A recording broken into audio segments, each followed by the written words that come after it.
2층짜리 양옥집이었다. 쉬엄쉬엄 일해도 이틀이면 철거가 가능한 작업이었다. 어서 빨리 해치우고 다음 스케줄에 맞춰야 할 날짜가 벌써 사흘이나 지나고 있었다. 화가 난 소장이 현장으로 나를 내려보낸 이유였다. 흙먼지를 날리며 현장에 도착했다. 차창 너머로 양옥집 주변을 어슬렁거리는 동네 주민들이 보였다.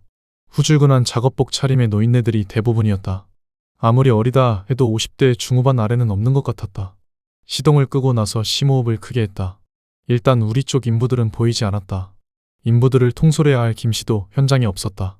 여기까지 오는 동안 휴대폰으로 틈틈이 전화를 걸었지만 김씨는 끝내 전화를 받지 않았다. 제일 먼저 해야 할 일이 떠올랐다. 숨을 들이쉬며 문을 열었다. 사람들의 시선이 한꺼번에 나에게로 쏟아졌다. 경계하는 눈빛은 아니었다. 에어컨 바람으로 서늘했던 차 안이 짧은 순간 후끈 달아올랐다. 양복 윗도리를 벗어서 조수석에 내려놓았다. 차창 앞에 놓아둔 다이어리를 챙겨서 밖으로 나갔다. 내리쬐는 햇살의 시야가 좁아졌다. 문을 닫고 다이어리로 빛을 가렸다. 사람들 중 한 명이 나에게 다가왔다. 초록색 새마을 모자를 쓰고 있었다. 낯선 양반, 서울에서 오는 길인가? 사람들 중 가장 어려 보이는 남자였다. 50대 중반쯤 돼 보였다. 나는 최대한 예의 바르게 보이려고 허리부터 꾸벅 숙였다. 맞습니다. 서울에서 내려오는 길입니다. 그럼 다시 올라가시게. 올라가서 분명히 전해. 저 집은 절대 부술 수 없다고 말이야. 알아듣겠어? 분노가 배어있는 목소리는 아니었다. 예상과 달리 차분한 말투였다. 너무나 차분해서 내가 당황스러울 정도였다. 상황에 대한 판단과 그에 따른 대처를 잘해야겠다는 생각이 들었다. 입가에 미소를 띄우며 고개를 숙였다. 여부가 있겠습니까? 반드시 꼭 그렇게 전하도록 하겠습니다. 이번엔 말귀를 좀 알아듣는 총각을 보냈구만. 내 대답에 만족한 듯 그도 미소를 지었다. 나는 제일 먼저 해야 할 일을 처리하기 위해 또다시 입을 열었다. 말귀 못 알아듣는 사람들은 어디에 있는지 혹시 아십니까? 내 질문에 그가 손을 들어 오른쪽을 가리켰다. 저기 있는 대포집에 모여 있을 거라네. 자네가 싹 다 데리고 좀 가주시게. 그가 가리킨 곳으로 고개를 돌렸다. 2차선 도로를 중심으로 양쪽에 단층 건물들이 늘어서 있었다.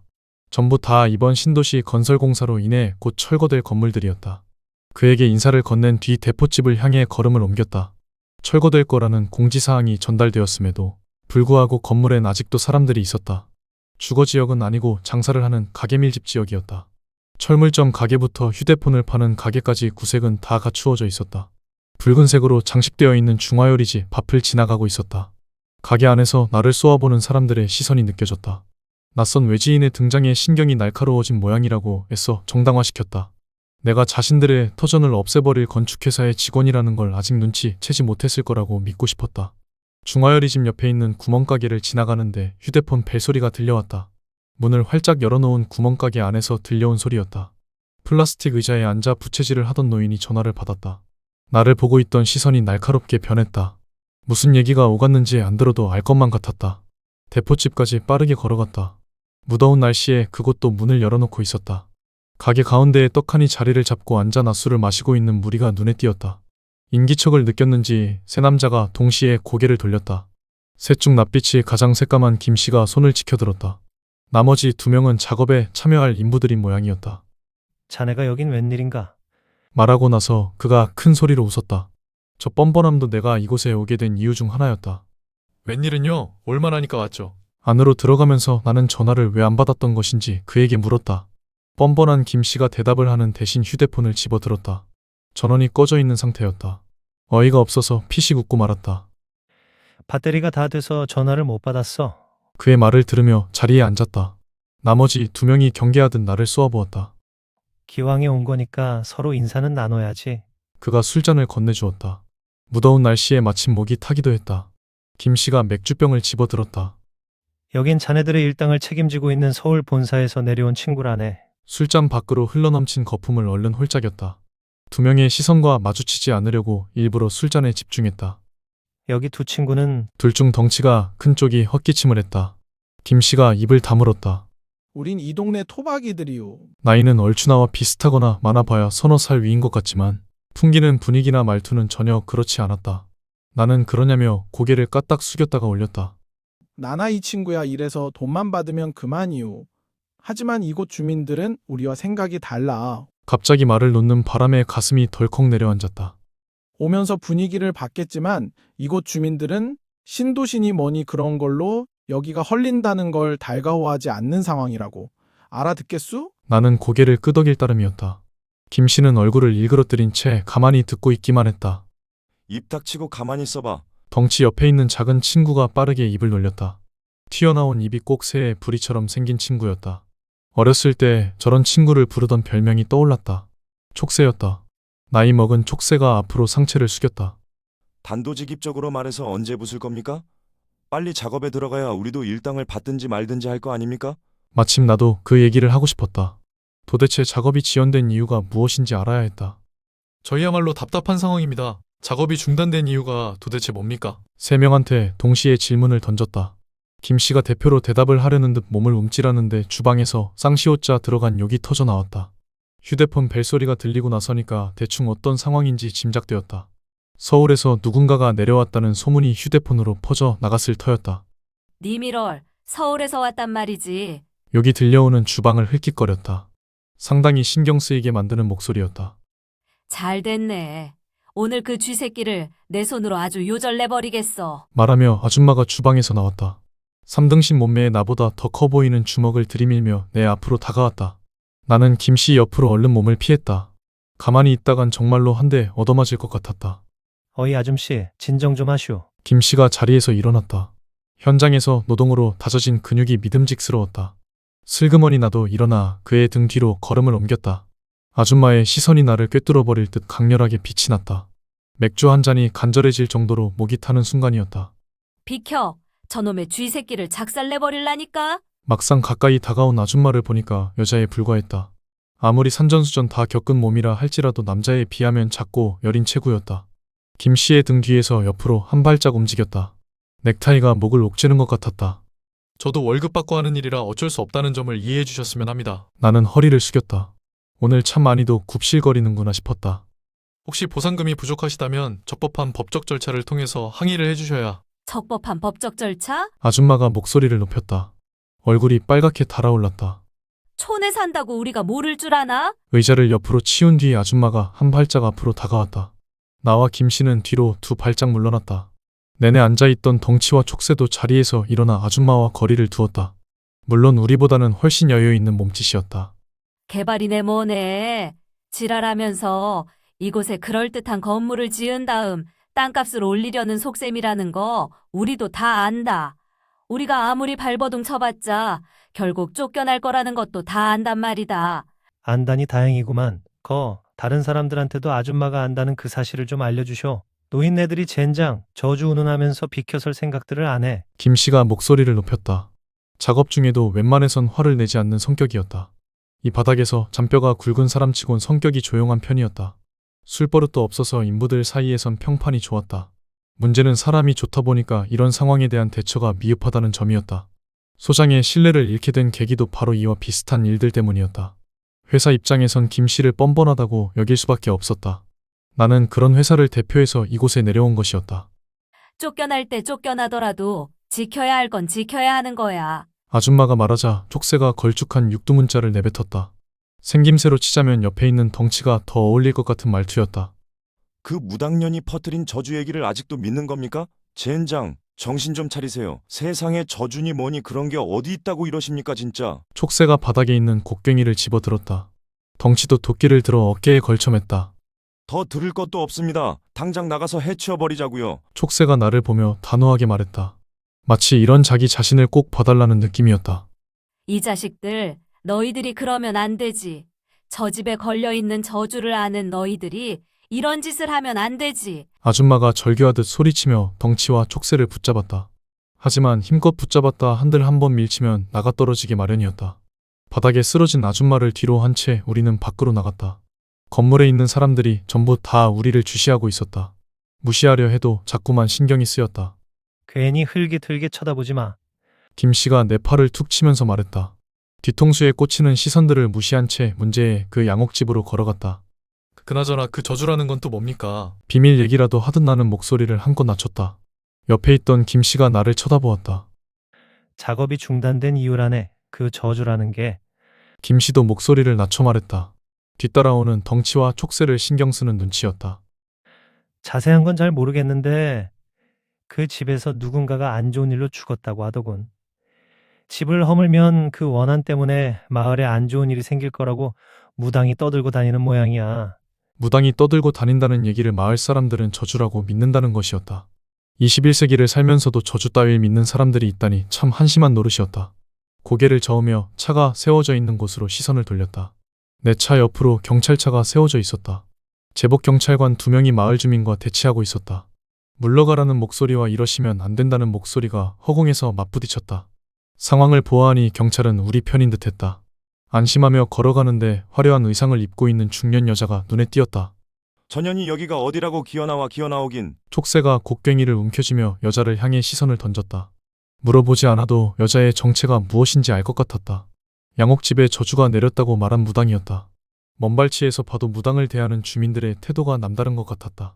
합장한 자세로 연신 머리를 조아리는 할머니와 할아버지의 모습이 익숙한 듯하면서도 색달라 보였다. 언젠가 텔레비전에서 본 프로그램이 떠올랐다. 하나의 사건을 1시간여 동안 집중적으로 고발하는 시사 프로그램이었다. 수천만 원에 달하는 돈을 사기 처먹은 한 무당에 관한 사건이었다. 나는 무당인이 저준이 하는 것들을 믿지 않는 편이었다. 시끌벅적한 그곳으로 우리가 다가가자 경찰관 2명이 손을 들어 제지했다. 김 씨하고는 이미 안면이 있는 듯 서로를 의식하는 게 눈에 보였다. 이번엔 또 누가 불러서 나왔소? 김 씨가 볼멘 목소리로 툭 내뱉었다. 서울에서 내려온 분이 이쪽이신가? 경찰관 중 한 명이 김 씨의 질문은 무시한 채 나를 가리켰다. 고개를 끄덕이며 나는 맞다고 대답했다. 소장인가 뭔가 하는 양반이 전해달라고 합디다. 오늘 중으로 철거하지 못할 것 같으면 아예 돌아올 생각을 하지 말라고. 얼굴에서 핏기가 빠져나가는 게 느껴졌다. 이런 시기라면 정말 이판사판이었다. 이제 나 혼자서라도 양옥집을 때려 부숴야 했다. 어떻게 들어가죠? 부수기 전에 구조를 좀 살펴봐야 하는데. 경찰이 출동했어도 상황은 변한 게 없었다. 오히려 무당의 합류로 인해 주민들의 반대가 더 거세지고 있었다. 걱정 붙들어 매슈. 그 정도 준비도 하지 않았을까봐. 말하며 경찰이 집어든 건 무전기였다. 어디에 무슨 명령을 내리려고 무전기를 켜는 것인지 궁금증이 일었다. 지지직거리는 소음과 함께 무전기가 켜졌다. 경찰이 발신 버튼을 누르고 나서 행동을 개시하라는 명령을 내렸다. 우리가 지나온 단층 건물들 안에서 평범한 옷차림의 남자들이 열댓 명 뛰어나왔다. 특이한 점이라면 하나같이 머리카락을 짧게 쳤다는 것이었다. 사복경찰이 아니라면 용역업체 직원들임에 틀림없었다. 대포집까지 왔다 갔다 하는 동안 뒤통수로 느껴졌던 강렬한 시선들이 떠올랐다. 쟤네들이 도와줄 거니까 걱정 마십시오. 경찰의 말투로 봐서 사복경찰은 아닌 것 같았다. 나는 김 씨를 보았다. 그는 이런 식의 일처리를 극도로 싫어했다. 담배를 꺼내면 그가 불을 붙였다.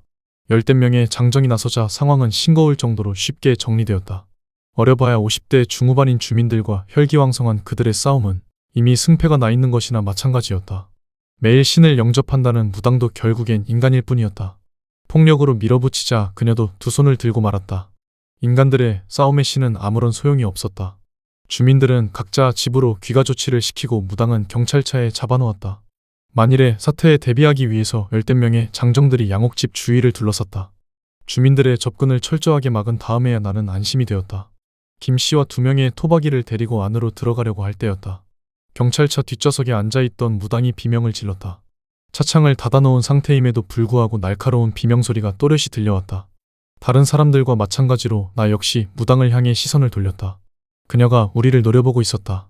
내 놈들 뜻대로 될성 싶은가? 억울하게 죽은 홀령은 그냥 내버려둬야 해. 그렇지 않으면 큰 화를 입게 될 거야. 저주가 내 놈들을 죽음으로 몰아갈 것이다. 여기까지 말하고 나서 무당은 기절하듯 쓰러졌다. 경찰이 뛰어가 그녀를 살폈다. 심각한 표정으로 동료와 말을 주고받았다. 진짜로 기절을 한 모양이었다. 휴대폰을 꺼낸 경찰이 구급차를 불렀다. 전엔 저렇게까지 발광하지 않았는데 오늘은 좀 다르구만. 진짜 접신이라도 한 것 같은데? 김 씨의 말에 토박이들이 콧방귀를 뀌었다. 그럴듯해 보이는 것뿐이오. 덩치가 바드득 이를 갈자 촉새도 험악하게 인상을 찌푸렸다. 무당은 개뿔, 사기꾼이에요, 전현. 여기 토박이라면 아까 주민들 중 누군가가 이 두 사람의 부모들일지도 몰랐다. 내가 본 건 무당한테 의지하는 사람들의 모습이었다. 어떻게 된 영문인지 알 필요는 없지만 얼추 유추해 볼 수는 있었다. 전에 보았던 시사 프로그램과 비슷한 사연일 것이었다. 어느 날 사기꾼이나 다름없는 무당이 이 시골 마을로 내려와 점집을 차렸을 것이다. 순박한 마을 주민들을 교묘한 말솜씨로 홀려 자기 편으로 만든 뒤 힘들게 번 돈을 야금야금 자기 주머니에 챙겼을 것이다. 정말 이런 시기였다면 두 토박이들이 무당한테 일을 가는 이유가 충분히 이해가 되고도 남았다. 우리 집에서만 몇 천만 원을 사기 쳐먹었어. 갈아먹어도 시원찮으면. 촉새가 혼잣말로 말했다. 중얼거리는 목소리였지만 의미가 무엇인지는 알아들을 수 있었다. 내 예상이 맞았구나 생각하며 경찰 쪽을 보았다. 소장의 메시지를 전해준 경찰이 나에게 다가오고 있었다. 구급차 불렀으니까 데리고 갈 겁니다. 경찰이 양옥집을 향해 발길을 돌렸다. 손전등을 꺼내는 그를 보며 우리도 발길을 돌렸다. 경찰이 문을 열어주었다. 바깥문을 연 뒤에 안쪽 문까지 마저 열었다. 여느 집과 다름없는 현관이 보였다. 다른 점이라면 신발이 없다는 것이었다. 현관에 있을 법한 자질구레한 물건들도 보이지 않았다. 뭐 어떻게 둘러보셔야 하나? 경찰이 손전등을 켰다. 창문을 다 막아놓은 상태라서 집 안으로는 빛이 들어오지 않았다. 전기도 이미 끊어놓은 상태였다. 신발을 신은 채로 내가 먼저 거실에 올라섰다. 2층부터 시작해서 아래로 내려오도록 하죠. 저주 따윈 신경 쓰지 않는다는 듯 태연하게 말했다. 김씨와 나머지 사람들도 거실에 올라섰다. 내 옆으로 다가온 경찰이 손전등으로 계단을 비추었다. 나무 재질의 계단이 2층으로 연결되어 있었다. 육안으로 보기엔 상태가 양호한 것 같지만 그래도 만에 하나 무슨 일이 벌어질지 알 수가 없었다. 이 집에 대해 구체적으로 알아봐야 할 필요가 있었다. 언제부터 비어 있었습니까? 막연히 경찰이 대답해 주리라 생각하며 던진 질문이었다. 작년 가을부터니까 1년이 채 안 됐수. 예상과 달리 덩치가 입을 열었다. 촉새가 가만히 있을 리 없었다. 여기 살던 형님이 변사체로 발견된 이후부터 비어 있었죠. 여기 계신 셜록 홈즈께서 만 내리지 않았어도 집이 비어 있을 이유가 전혀 없었습니다. 경찰이 헛기침을 하며 촉새에게 눈치를 주었다. 그만하라는 눈치였다. 그 얘긴 였단 거야? 김씨가 눈치 없이 질문을 던졌다. 어떤 새끼가 어떤 새끼를 칼로 찔러 죽인 것만이 타살이 아니라는 얘기입니다. 저번에 쌀값이 엄청 떨어져서 우리 농민들이 서울까지 올라가 시위를 했던 건 알고 있죠? 촉새가 김씨와 나를 번갈아 보면서 물었다. 글쎄 생각이 날 듯 말 듯하네. 김씨가 어색하게 미소를 지으며 말했다. 나도 그런 일이 있었나 기억을 더듬고 나서야 언뜻 뉴스에서 본 것 같았다. 젠장, 괜한 걸 물어봤네. 도시 사람들이 농촌 사정에 대해서 관심을 가질 리가 없지. 촉새가 바닥에 가래침을 퇴뱉었다. 곧 헐릴 건물이지만 집 안에서 침을 뱉는 모습이 자연스러워 보이진 않았다. 쓸데없는 얘기로 시간 지체하지 말고 2층에 나와서 올라가 보도록 합시다. 경찰이 나를 보며 말했다. 폐가로 남겨진 기간이 그 정도라면 아직까지는 사람의 무게를 충분히 견딜 수 있을 것이었다. 손전등을 들고 있는 경찰을 앞세운 채 우리는 계단을 올라갔다. 약간 삐걱거리는 소리가 났지만 예상대로 아직까지는 괜찮았다. 2층엔 방 2개와 화장실이 하나 있었다. 경찰한테 손전등을 빌리긴 했는데 혼자서 안을 살펴볼 수 있는 용기가 나지는 않았다. 그래서 나는 김씨와 함께 작은 방부터 살펴보았다. 어떻습니까? 특이사항 같은 게 있을까요? 손전등으로 안을 비춰보았다. 1년이 채 안 되는 시간 동안 인적이 끊겨버린 방 안은 을씨년스러웠다. 거미줄이나 색이 바랜 벽지 때문에 그런 분위기가 느껴지는 건 아니었다. 여름임에도 불구하고 이곳에서는 한기가 느껴졌다. 팔에 돋은 닭살을 비비며 안으로 들어가 보았다. 특이사항 같은 건 보이지 않는데. 김씨도 안으로 발을 들여놓긴 했지만 내키지 않는 듯 문 앞에 우두커니 서 있었다.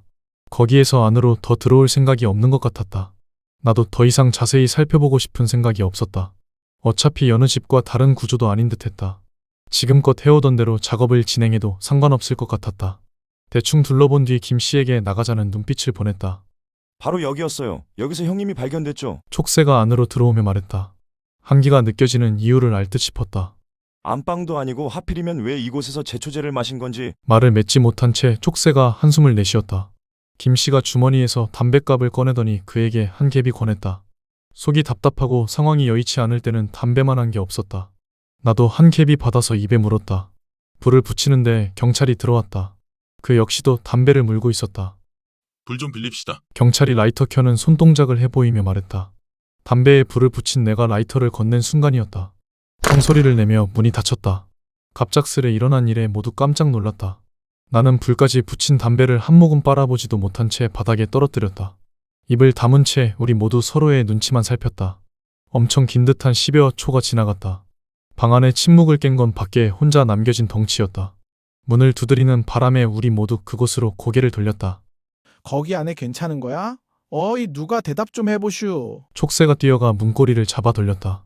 왜 안 돌아가는 거야? 임마 밖에서 좀 열어봐. 촉새가 목청껏 소리를 질렀다. 누가 대답 좀 해보라니깐. 이봐 젠장. 문 두드리는 소리가 방 안에 가득 차 올렸다. 촉새가 계속 소리를 질러댔지만 밖에 있는 덩치는 모르쇠로 일관했다. 저 새끼가 지금 장난하나? 야, 비켜봐. 경찰이 촉새를 밀쳐내고 문고리를 잡았다. 역시 돌아가지 않는 모양이었다. 도대체 일이 어떻게 돌아가고 있는 것인지 알 수가 없었다. 머릿속이 하얗게 변하는 것 같았다. 잠깐만 기다리고 있어. 내가 사람을 불러올 테니까 알았지? 덩치의 발소리가 점점 멀어져 갔다. 촉새는 하얗게 질린 얼굴로 방 안을 둘러보았다.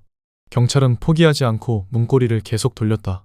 나는 멍하니 이 상황을 지켜보고 있을 따름이었다. 그나마 담담하게 상황을 관망하고 있는 건 김씨밖에 없었다. 그가 담배 연기를 길게 내뿜었다. 야, 그러고 있을 바엔 들고 있는 곡괭이나 줘봐. 그가 촉새에게 다가가며 말했다. 촉새는 완전히 겁에 질려 있었다. 자신에게 다가오는 김씨를 보면서도 뒤로 물러날 정도였다. 어두워서 보이지 않아 그런 것 같아 그쪽으로 손전등을 비춰주었다. 김씨의 얼굴이 손전등 불빛에 드러나자 촉새가 화들짝 놀라며 온몸을 떨었다. 형님, 어떻게 거기에. 말을 제대로 잇지 못했다. 무언가 다른 걸 보고 있는 듯했다. 휘둥그레진 눈동자에서 두려움이 배어나왔다. 이봐, 자네 괜찮은 거야? 말하며 김씨가 한 발짝 걸음을 옮겼다. 외마디 비명을 지르며 촉새가 곡괭이를 치켜들었다. 금방이라도 내리칠 것 같은 기세였다. 옆에 있던 경찰이 붙잡지 않았더라면 김씨의 몸 어딘가에 구멍이 뚫렸을 상황이었다. 놀란 가슴을 쓸어내리며 김씨가 촉새의 곡괭이를 빼앗았다. 곡괭이를 빼앗긴 촉새는 벽에 등을 기댄 채 불안한 눈빛으로 앞을 보았다. 우리도 그런 상황에선 선택의 여지가 없었단 말입니다. 사료값보다 못한 쌀을 언제까지 붙잡고 있을 수는 없는 노릇 아닙니까? 허공에 대고 촉새가 중얼거렸다. 김씨와 경찰이 창문으로 걸어갔다. 나는 그 둘을 향해 불을 밝혀주면서 촉새가 하는 얘기에 귀를 기울였다. 형님이 논밭 다 뒤집어 엎고 제초제 마신 순간부터 우리 인생도 바뀌는 겁니다. 형님 따라 죽지 못할 바엔 어떻게든 살아야 하지 않겠습니까? 김씨가 일단 창문을 열어보려고 했다. 문과 같이 꼼짝도 하지 않았다. 흔들린다. 잘 좀 비춰봐. 김씨의 볼멘 소리에 손전등을 움켜잡았다. 부들부들 떨리던 불빛이 안정적으로 한 곳을 비췄다. 김씨가 창문을 향해 곡괭이를 휘둘렀다. 와장창 소리를 내며 창문이 깨졌다. 촉새의 중얼거림은 어느새 흐느낌으로 변해 있었다. 창틀에 남아있던 유리 조각을 말끔히 치운 뒤 창문을 막아놓았던 널빤지를 제거하기 위해 김씨가 또다시 곡괭이를 휘둘렀다. 곡괭이가 널빤지에 쿡 박혔다. 두어 번 더 휘두르자 군데군데 구멍이 나면서 널빤지가 쩍 하고 갈라졌다. 손전등 꺼봐. 김씨의 말대로 손전등을 껐다. 갈라진 틈을 통해 빛이 들어왔다. 이제야 안심이 되었다. 창문에 달라붙어 널빤지를 제거했다. 목장갑도 없이 맨손으로 작업을 한 탓에 상처가 조금 났지만 바깥에 있는 사람들을 볼 수 있어서 그런지 이까짓 상처쯤은 신경 쓰이지 않았다. 밖으로 나간 덩치는 119에 전화를 한 모양이었다. 열댓 명의 장정들 사이로 소방관들이 군데군데 섞여 있었다. 우리를 보자 그들이 손을 흔들어 주었다. 문 바깥에서도 발소리가 들려왔다. 쿵쾅거리며 위로 올라온 발소리에 주인공이 문을 두드렸다. 이봐, 안에 다들 괜찮은 거야? 아무 이상 없는 거지? 덩치 목소리였다. 김씨가 다들 무사하다고 대답해 주었다. 문을 부술 거니까 다들 뒤로 물러나 있어요. 얘기를 들은 김씨가 자신이 들고 있던 곡괭이를 내려다보았다. 나도 그를 따라 곡괭이를 내려다보았다. 창문을 깨지 말고 진작 문이나 부술 걸 잘못했다는 생각이 들었다. 우리는 서로의 눈치를 살피며 어색한 미소를 지었다. 문 바깥에서 어수선한 소음이 들려왔다. 소방관들이 올라온 모양이었다. 김씨가 슬그머니 곡괭이를 내려놓았다. 멍하니 허공을 바라보며 흐느껴 울던 촉새가 문으로 다가갔다. 위험해 물러나 있어. 경찰의 말이 끝나기가 무섭게 문을 뚫고 들어온 도끼가 촉새의 가슴에 박혔다. 신음소리를 내뱉으며 촉새가 문고리를 잡았다. 아무리 힘을 줘도 돌아가지 않던 문고리가 거짓말처럼 휙 돌아갔다. 피가 흘러나오고 있는 가슴을 내려다보며 촉새가 문을 열었다. 도끼를 들고 있던 덩치가 얼빠진 시선으로 촉새를 보았다. 어떻게 된 거야? 이게 어떻게... 덩치가 말하는데 촉새가 바닥에 풀썩 주저앉았다. 너나 할 것 없이 촉새를 부축하기 위해 몰려들었다. 소방관의 도움을 받아 촉새를 밖으로 데리고 나왔다. 불행 중 다행으로 목숨엔 지장이 없을 것 같았다. 도끼가 박힌 부위는 피부 조직 정도에 불과했다. 무당 때문에 왔던 구급차에는 촉새와 덩치가 올라탔다. 구급차와 소방관들이 먼저 자리를 뜨고 나서 무당을 태운 경찰차가 뒤를 이어 출발했다. 정신을 차린 무당이 바깥을 응시하고 있었다. 그녀의 눈엔 미소가 스며들어 있었다. 환하게 웃음 짓는 미소는 아니었다. 마치 그것 보라는 듯 우리를 조롱하는 미소였다. 열댓 명의 장정까지 모두 돌아가고 나자 양옥집 앞에 남은 건 나와 김씨뿐이었다. 해는 아직도 중천에 떠 있었다. 한여름에 낮은 지루할 정도로 길었다. 오늘 중으로 일을 끝내라고 했던 소장의 메시지가 떠올랐다. 난감한 상황이었다. 인부도 없는 마당에 어떻게 할 도리가 없었다. 일단 지금 상황을 소장한테 알려야 했다. 자동차 조수석에 놓아둔 윗도리에서 휴대폰을 꺼냈다. 번호를 누른 뒤 통화 버튼을 눌렀다. 구성진 트로트 가락이 흘러나왔다. 뭐라고 얘기해야 할지 가슴이 답답했다. 너 이 자식, 일은 제대로 처리한 거야? 목소리만 들어봐도 상태가 어떤지 알 수 있었다. 기죽은 목소리로 주저리 오늘 겪은 일들을 말해주었다. 가만히 듣고 있던 소장이 한숨을 내쉬었다. 한심해 죽을 것 같은 모양이었다. 내가 생각해봐도 나 자신이 한심에 미칠 지경이었다. 옆에 김씨 있지? 바꿔봐. 김 씨에게 휴대폰을 건네주었다. 한참 동안 둘이 대화를 나눴다. 내리쬐는 햇살을 막기 위해 손으로 차양을 만들었다. 통화를 마친 김 씨가 휴대폰을 돌려주었다. 이틀 더 기회를 주겠대. 자네는 이 일을 확실히 마무리한 뒤에 올라오라고 하더군. 아무튼 다행이었다. 요즘 같은 때 해고되지 않는 것만으로도 얼마나 다행인지 몰랐다. 휴대폰을 바지주머니에 집어넣고 있는데 등 뒤로 인기척이 느껴졌다. 김 씨가 내 등 뒤를 보고 있다는 걸 알아챈 뒤에 얼른 뒤돌아보았다. 내 또래로 보이는 남자 한 명과 김 씨 또래로 보이는 남자 두 명이 다가오고 있었다. 옷차림새와 분위기로 보아하니 여기 토박이들인 모양이었다. 무슨 해코지라도 하려고 오는 건가 싶어서 몸을 사렸다. 가까이 다가온 세 남자가 어설프게 허리를 숙였다. 저기 서울에서 오신 분들 맞죠? 그렇다고 대답해 주었다. 혹시 일할 사람이 필요하지 않나 해서 왔는데 김 씨가 대번에 자기를 따라오라고 말했다. 현장 일은 김 씨에게 맡기는 게 좋을 것 같았다. 괜히 내가 나섰다가 일이 틀어지면 이틀 뒤에 무슨 욕을 얻어먹을지 상상하기도 싫었다. 이미 이 정도만으로도 이틀 뒤에 얻어먹을 욕은 다 확보해 놓은 셈이었다. 2층짜리 양옥집이 이토록 애를 먹이리라곤 예상도 하지 못했다. 이번 신도시 개발에 있어서 의외의 변수였지만 결국은 허물어지고 말 것이었다. 수많은 신도시들이 앞으로 이런 과정을 거쳐서 생겨날 터였다. 양옥집의 마지막 모습을 보며 나는 차 안으로 들어갔다. 숨이 막힐 듯 무더운 날이었다.